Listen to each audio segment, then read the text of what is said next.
नमस्कार मंडळी, बरे आस ना? बरेच राव बाबांनो. तर आज मी जायत होते मुंबईक. गण्याक सांगितले माका जरा देवगड डेपोत सोड, एस टी भेटता काय बघते, ट्रेनने मुंबईक जाऊचा हा. मी डेपोत येऊन पोचलोय तर लगेचच एस टी इली. एस टीत आधी चढलोय, पहिली सीट अडवलोय. तासात दीड तासान कणकवली स्टेशनला येऊन पोचलोय.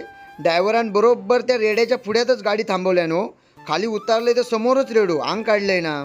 वाटला खरोखरचो दिलो की काय. त्या धपक्यात ना सावारलोय आणि लगेच म्हटलं आधी पहिली तिकीट काढूया म्हणून पहिली तिकीट घेतलंय. नंतर वरती प्लॅटफॉर्मला येलोय तर सगळी शांतता होती. घराकडे वाटला की मरणाची गर्दी असतात, पण नाही, सगळा सामसूम होता होय. थोड्या वेळान कोकणची कन्या येईली, पटकन जाऊन आधी सीट अडवलंय. तशी गर्दी नव्हती.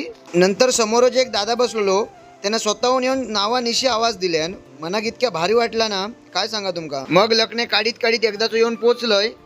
कोकणच्या कन्येक बाय बाय केलंय आणि लोकल ट्रेनच्या प्लॅटफॉर्मला इलय तर हे काका येऊन बाजूक बसले आणि ते ओळख दाखवूक लागले. नंतर थोडे वेळ गचका मारलो, त्याच्यात त्यांनी एक सुंदर वाक्य सांगल्यानी, ऐका. कोकणासारखं सूप कुठंच नाही. कोकणी माणूस म्हणजे फणस आहे, वर्ण कडक, आतनं एकदम मऊ, गोड माणसं. कोकणी माणूस एकदम एक नंबर. या एवढा ऐकान माका त्या प्लॅटफॉर्मवर नाचणंच असं वाटत होता, पण लोक हस्ती म्हणून गप रवलंय. तेवढ्या ट्रेन इली. ही गर्दी बघून डोक्यात आटीच पडले. एक ट्रेनमध्ये चढायचा कसो तरी चढतंय आणि बहिणीजवळ जातोय. चला, आजच्या व्हिडिओत एवढाच. व्हिडिओ आवडली असेल तर नक्की लाईक करा.